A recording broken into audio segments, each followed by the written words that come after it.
9h15 à 10h. La parole aux auditeurs, une présentation de Sylvana Fallon Bessaroli et Chris Essonneau.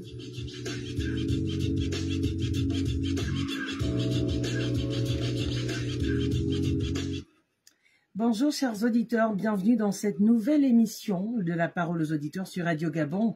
Aujourd'hui, nous abordons un sujet majeur qui touche l'actualité politique de notre pays, le bilan du Comité de transition et de restauration des institutions, le CTRI. Depuis le 30 août 2023, de nombreux espoirs ont été placés dans cette période de transition par le peuple gabonais.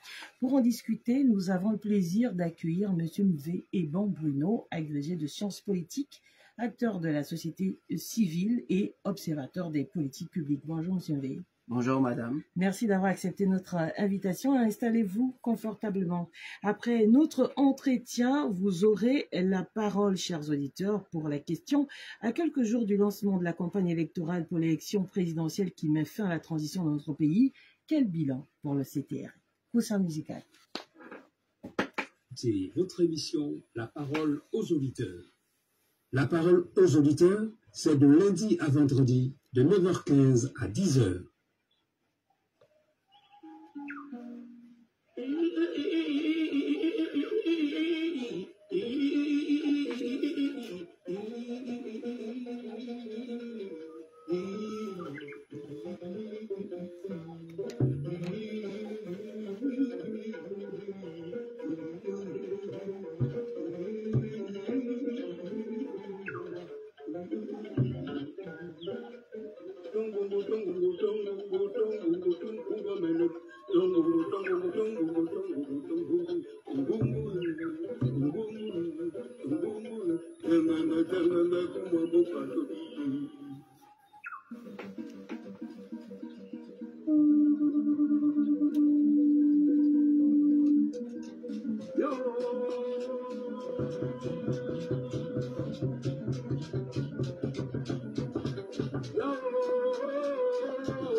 Merci de rester avec nous sur Radio Gabon, la radio nationale 88.7, 96.5 FM. Vous nous suivez sur Canal+, à la fréquence 935. Ce matin, nous recevons Monsieur Mvé Eban Bruno, agrégé de sciences politiques, acteur de la société civile et observateur des politiques publiques.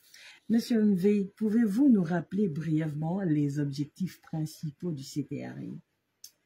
Les objectifs principaux du CTRI sont pluriels, sont nombreux. Oui. Le comité de la transition et la restauration des institutions, en opérant le coup de la libération du 30 août 2023, s'était donné un certain nombre de missions. Celui d'abord de restaurer l'état de droit, c'est-à-dire que nous étions dans un état où il y avait une sorte de gestion hasardeuse et les dispositions légales, notamment les dispositions constitutionnelles, étaient mises de côté. Il s'agissait donc de reconstruire l'État, notamment au niveau institutionnel. Mais aussi, une deuxième mission, c'était de restaurer la confiance envers les partenaires internationaux du Gabon. On constatait avec l'état de santé du président déchu que les institutions internationales devenaient de plus en plus méfiantes à l'égard du Gabon. Il s'agissait donc de redonner la parole au Gabon, surtout qu'on ne savait plus très clairement qui gérait le pays. Une troisième mission du CTRI, c'était aussi de redonner confiance au peuple gabonais. parce que le peuple gabonais n'avait plus confiance en ses institutions, n'avait plus confiance en l'État, aux gouvernants qui étaient au pouvoir. Il s'agissait donc aussi pour le CTRI, par son action, de mettre un terme à une gestion hasardeuse de l'État. Et le clou du spectacle, c'est justement les élections du 26 août 2023, où les résultats ont été tronqués, ont été falsifiés. Il s'agissait donc de mettre un terme à cette situation désastreuse au niveau de l'État, en mettant, on va dire, la balle au centre, si on peut le dire ainsi. De façon plus concrète, vous l'avez dit, le 30 août 2023, les militaires dirigés par Brice Clotaire Oligui Nguema prennent le pouvoir au Gabon avec la volonté de restaurer les institutions et de redorer l'image du pays. Est-ce que, selon vous, les institutions ont été restaurées, parlant du Sénat, l'Assemblée nationale, la Cour constitutionnelle, sur le fond et sur la forme? Il faut dire que pour le moment, nous sommes en situation de transition. La situation de transition, c'est-à-dire que c'est tout un processus qui est à mettre en œuvre. Dès le début de la transition, il faut dire que l'objectif était d'abord le changement de constitution. Oui. Il y a eu un processus inclusif avec l'appel à contribution, justement. Puis il y a eu le dialogue national inclusif, le comité constitutionnel national, la constituante, et ensuite le référendum où le peuple gabonais a pu s'exprimer. À côté de cette constitution, il y a eu la réforme de la loi électorale. Nous irons pas à pas, M. Mouvé, s'il vous plaît. Revenons sur la relation du Gabon avec l'international. Vous l'avez dit à l'entame dans vos propos. Quelle est aujourd'hui, comment se portent les relations aujourd'hui du Gabon avec l'extérieur, comme vous l'avez dit au tout début? On va dire que les relations entre le Gabon et l'international sont au beau fixe. En fait, à la différence des pays en transition, comme il y en a plusieurs en Afrique, à la différence de ces pays, le Gabon, la voix du Gabon compte encore à l'international. On en veut pour preuve, notamment la participation du président de la transition à l'Assemblée générale des Nations Unies, où d'autres présidents de transition ne peuvent pas y participer. On en veut pour preuve la levée des sanctions au niveau de la CEAC, alors que dans d'autres pays, ils ont dû quitter leurs organisations régionales. On en veut pour preuve la possibilité du Gabon, notamment lors d'un voyage d'affaires du président de la transition l'année dernière, sa possibilité à lever plusieurs milliards de francs CFA auprès de bailleurs de fonds pour relancer le développement économique et social du Gabon. Donc à ce niveau, on peut dire que les relations du Gabon avec l'international sont toujours au beau fixe, à la différence d'autres pays en transition. Oui. Nous sortons donc de cette transition avec une nouvelle constitution votée oui au référendum du 16 novembre 2024. Pourquoi, selon vous, le peuple a dit oui à cette nouvelle constitution? Que contient cette nouvelle constitution qui pourrait favoriser l'essor vers la félicité du Gabon et donc des Gabonais? Avant le contenu, il y a d'abord le processus. Le processus, il a été totalement inclusif. Comme je vous le disais tantôt, il y a eu un appel à contribution, il y a eu le dialogue national inclusif. Ensuite, il y a eu, entre le comité constitutionnel national et la constitution, ensuite, il y a eu le référendum. À la différence des autres processus de révision constitutionnelle, où ce sont généralement des politiciens qui se retrouvaient pour discuter et puis décidaient, là, le peuple a été pleinement au centre de la construction de cette constitution. Cette constitution est le reflet de la volonté des Gabonaises et des Gabonais. C'est d'abord ça qui justifie le score élevé, plus de 90% au référendum. Ensuite, c'est le contenu dans la constitution. Dans cette constitution, il y a un certain nombre d'acquis notamment sociaux, d'acquis culturels, d'acquis politiques qui redonnent la place même au Gabon. Je peux citer pêle-mêle. Vous avez par exemple le droit d'accès à l'eau potable et à l'électricité. C'est vrai que c'était un droit qui était déjà inscrit dans certains textes législatifs gabonais, mais là, on a inscrit ça dans la Constitution et donc l'État gabonais a l'obligation d'assurer un accès à l'eau potable et à l'électricité aux Gabonaises et aux Gabonais.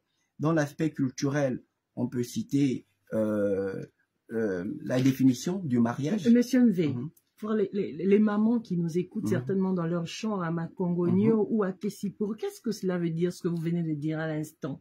Vous parlez de l'accès à l'eau et l'électricité pour les personnes qui n'ont pas compris. Est-ce que vous pouvez revenir là-dessus? En fait, la Constitution dote les Gabonaises et les Gabonais d'un certain nombre de droits, de devoirs et d'obligations.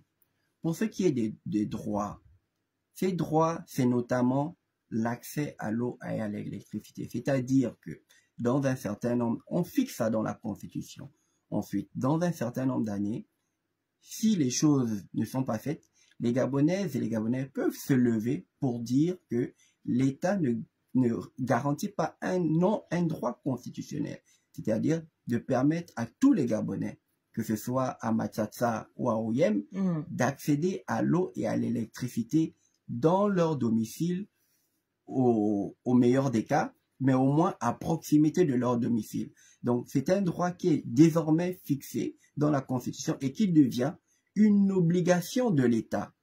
Cette obligation de l'État existait déjà, mais de manière implicite. Là, elle est clairement explicite, c'est fixé, et les Gabonaises et les Gabonais auront le droit de revendiquer dans les années à venir si l'État gabonais ne garantit pas ce droit d'accès à l'eau et à l'électricité sur l'ensemble du territoire national. D'autres aspects de cette constitution qui ont favorisé le oui, M. V. Le mariage comme étant l'union d'un homme et d'une femme. Ça, c'est désormais clair, c'est indiscutable, et ça permet de rassurer les Gabonais sur la position de l'État relativement à ce qui se passait il y a un certain nombre d'années avec la dépénalisation de l'homosexualité. Donc, voilà une définition claire. Et l'État gabonais a l'obligation désormais, dans les manuels scolaires, d'enseigner cette vision de la famille aux enfants dès l'école primaire. Ce qui n'était pas une obligation. Vous vous rappellerez qu'au début de l'année scolaire, il y a justement eu un retard dans la possibilité des parents d'acheter les manuels scolaires.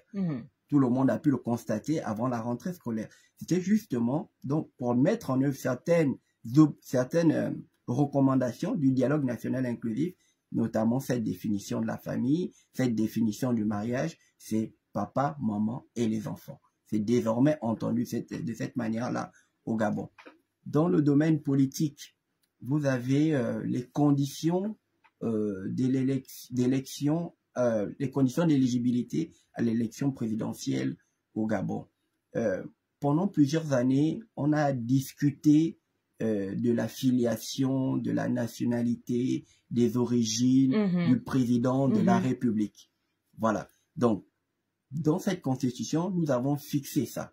Mais en même temps, nous avons tenu compte du caractère, on va dire, multiculturel, on va dire du caractère métissé aujourd'hui de la population gabonaise, mais au moins, il est maintenant clair dans la Constitution qu'il faut être né d'au moins un parent gabonais, lui-même né gabonais, mais surtout, il faut être marié pour être candidat à l'élection présidentielle gabonaise. Un nouveau code électoral, quelles sont les principales mesures prévues par ce code qui garantissent des élections plus justes et transparentes, selon vous? Il y avait un paradoxe au Gabon, il y avait un phénomène un peu complexe au Gabon. C'est que l'on nous disait à l'international ou même au niveau national que nous avions le meilleur code électoral. Mais à chaque fois que l'on organisait des élections, ces élections, les résultats étaient toujours contestés. Donc, ce que l'on a essayé ce que l'on consacre dans ce texte législatif, c'est un certain nombre de garanties à ce que ce qui sera dans l'urne soit véritablement ce qui soit proclamé. Peu importe l'organisation que l'on va adopter, que ce soit par le ministère de l'Intérieur ou par un autre organe, c'est ça qui accorde de l'importance aux Gabonais.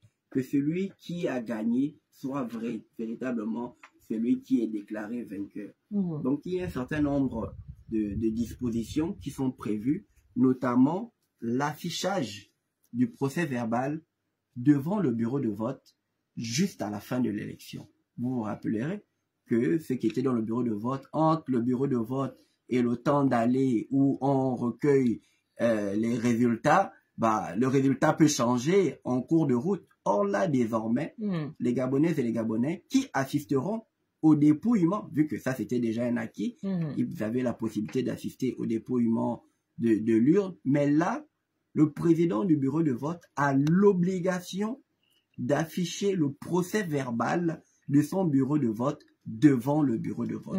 Donc, tous les Gabonais auront la possibilité de filmer ce procès verbal. Autre mesure de garantie, la possibilité des observateurs nationaux et internationaux d'entrer dans les bureaux de vote et d'assister aux opérations électorales du début à la fin. On n'a plus le droit de les faire sortir.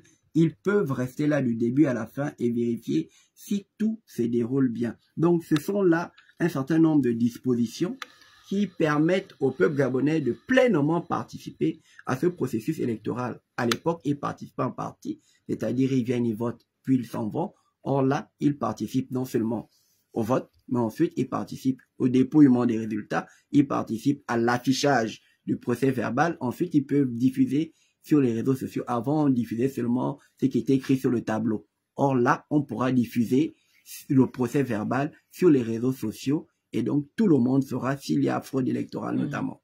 Alors, c'est la question d'un auditeur. Les missions du CNOSER et la CER ne sont-elles pas les mêmes que celles du CGE? En fait, il faut dire une chose, et c'est ce que je disais tantôt. Peu importe l'organisation que l'on adoptera, c'est une question de garantie et de respect des dispositions légales. C'est toujours le ministère que ce soit le CGE, mais c'est toujours le ministère de l'Intérieur qui organise les élections. La preuve, c'est que la Commission nationale d'organisation et de coordination des élections et du référendum est présidée par le ministre de l'Intérieur. Il n'y a pas de problème à ce niveau et il a assisté justement des gouverneurs, des préfets, des maires, etc. dans l'organisation de l'élection. Sauf qu'à côté de lui, on a mis comme un policier l'autorité de contrôle des élections et des référendums. C'est un policier qui aura des représentants dans toutes les circonscriptions électorales et qui aura pour mission principale de vérifier si la Commission nationale d'organisation et de coordination des élections et des référendums respecte la loi. Et vous avez vu que, à la différence du président de la commission qui a été nommé, c'est un texte qui encadre, c'est le ministre de l'Intérieur qui sera le président, peu importe lequel, à la différence de l'ACER, il y a eu un appel à candidature. Donc, tous les Gabonais ont pu candidater, ceux qui respectaient les critères de sélection ont pu candidater et les membres de cette autorité ont une mission claire, c'est d'être les policiers de l'élection. Donc, vous voyez, on a divisé. À l'époque, le Conseil gabonais d'élection n'avait pas de contrôleur à côté de lui. Donc, il était quasiment, c'était un organe indépendant et permanent. Oui. Et donc, il n'avait pas forcément de regard à côté de ce qu'il faisait et globalement, il était à la solde du régime en place. Or là, nous avons un policier à côté qui a l'obligation d'observer si les dispositions légales sont respectées. Mais, comme je vous l'ai dit plus haut, il y a aussi le peuple gabonais qui, lors du jour du vote, pourra vérifier si la loi est respectée et si le vote se déroule bien. Le ministre de l'Intérieur, Eman Imongo, avait fait un communiqué où il annonçait 4 candidats qui étaient éligibles selon le CNOSER justement. Mais après, ils ont eu à faire recours auprès de la Cour constitutionnelle qui, elle, a rendu son verdict et 4 autres candidats ont été donc validés pour le scrutin présidentiel du 12 avril. Quelle analyse vous faites de cette... de ce qui s'est passé, parce que ça fait beaucoup de bruit sur la toile, notamment la candidature du candidat Jean-Rémy Yama qui n'a pas été validé et bien d'autres. Je vais essayer d'être simple sans pour autant être très technique parce que c'est le droit pour que tout le monde comprenne Merci beaucoup. Ce que je dis. Il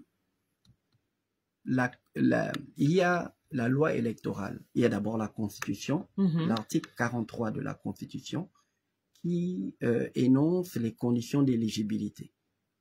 Puis, il y a un décret qui met en place les différentes pièces à fournir, dont notamment le formulaire de candidature. Puis, il y a un arrêté du ministre de l'Intérieur qui, dans ce formulaire qui justement reprend ce formulaire de candidature et précise les différentes pièces à fournir. Pour le cas spécifique de M. Jean-Rémy Yama, parce que je sais que c'est ce qui fait globalement débat.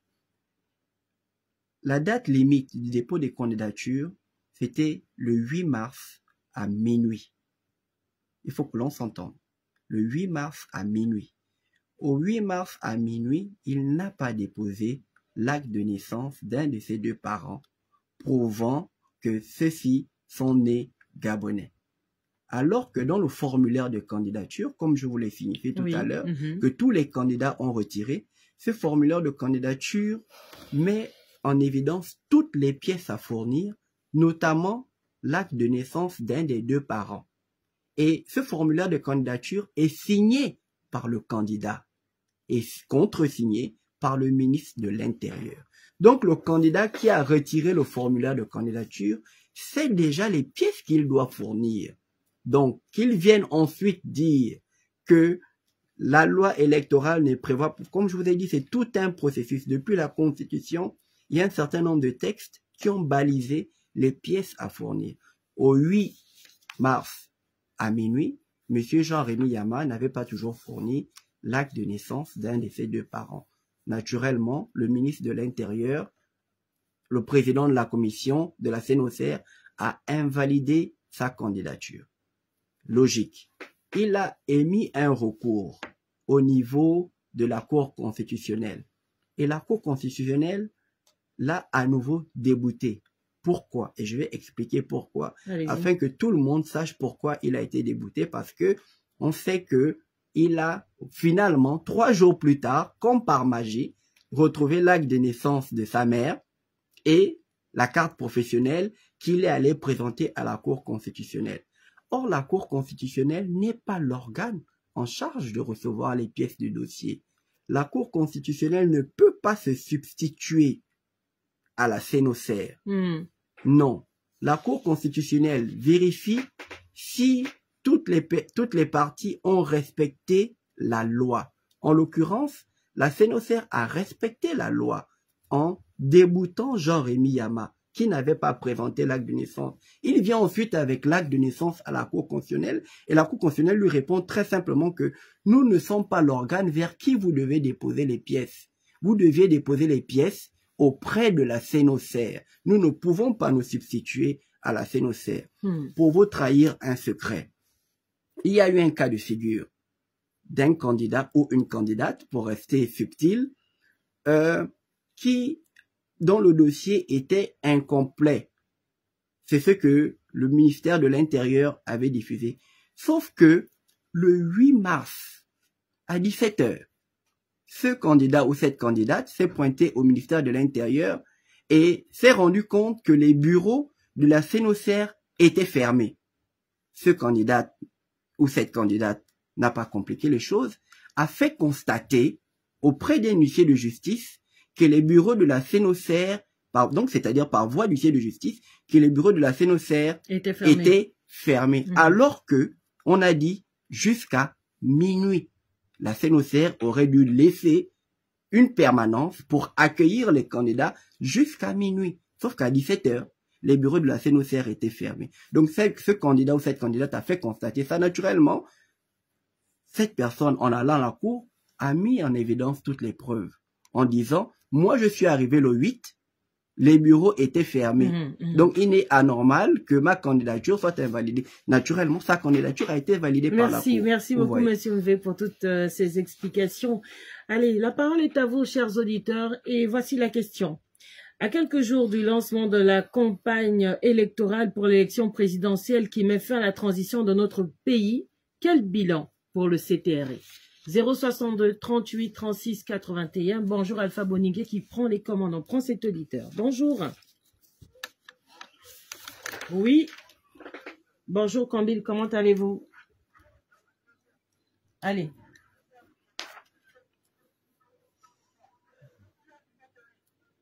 Oui.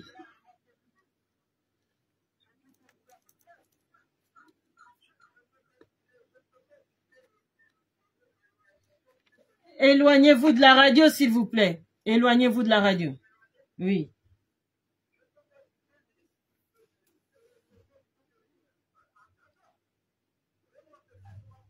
Faites un résumé. Faites un résumé, s'il vous plaît. Faites un résumé, s'il vous plaît. Vu qu'on n'a pas 2 heures de temps.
Alors, les 3 points noirs. Oui. Merci beaucoup, Combil. Je prends une autre réaction. 4 réactions avant de revenir sur mon invité. 062 38 36 81. La parole est à vous, chers auditeurs. Bonjour et bienvenue. Monsieur ou madame, bonjour, vous êtes en direct. Combil, Moné Zambé de Gamba.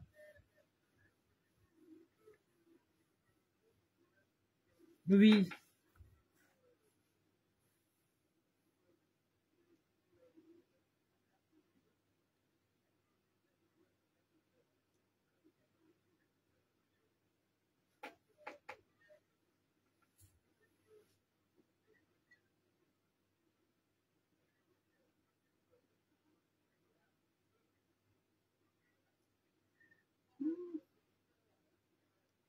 Des points noirs.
D'accord. Merci beaucoup, Combil.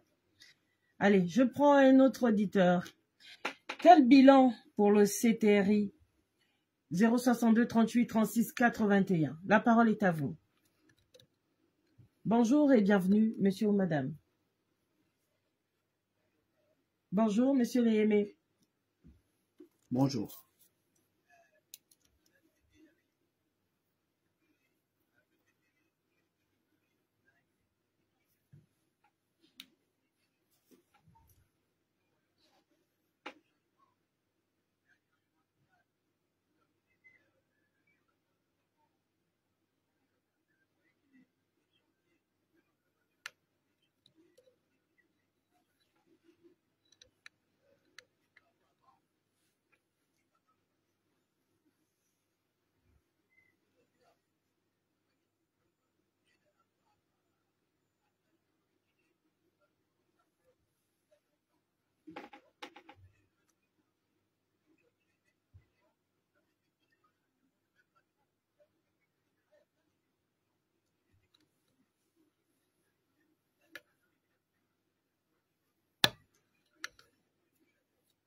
D'accord.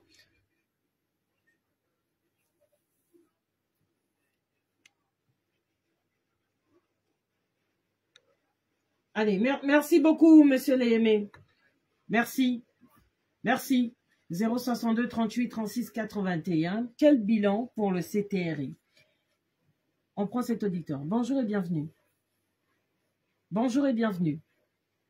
Allez, je prends un autre auditeur, on repart en musique et je reviens sur notre invité.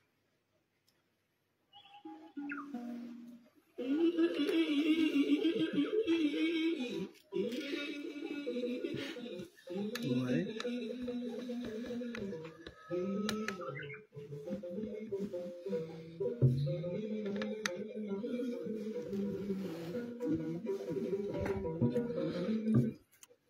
Bonjour et bienvenue.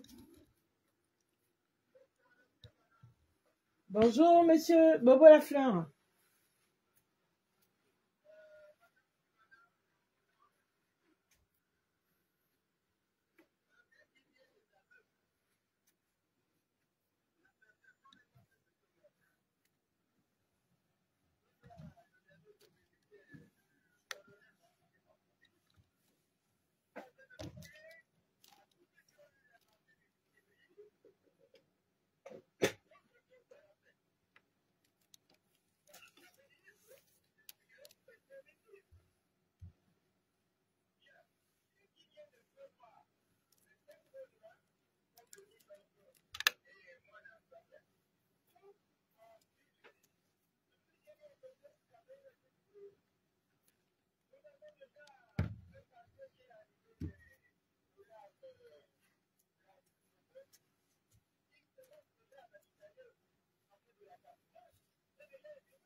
Oui, vous n'avez pas le retour, oui. Merci beaucoup. Bobo Lafleur, un dernier auditeur. 062 38 36 81. 062 38 36 81. La parole est à vous, chers auditeurs. Bonjour et bienvenue. Monsieur ou madame, bonjour, vous êtes en direct sur la radio nationale. On vous écoute, monsieur ou madame, vous êtes en direct sur la radio nationale. Bonjour. Bonjour. Oui, c'est madame? Madame Christelle, on vous écoute.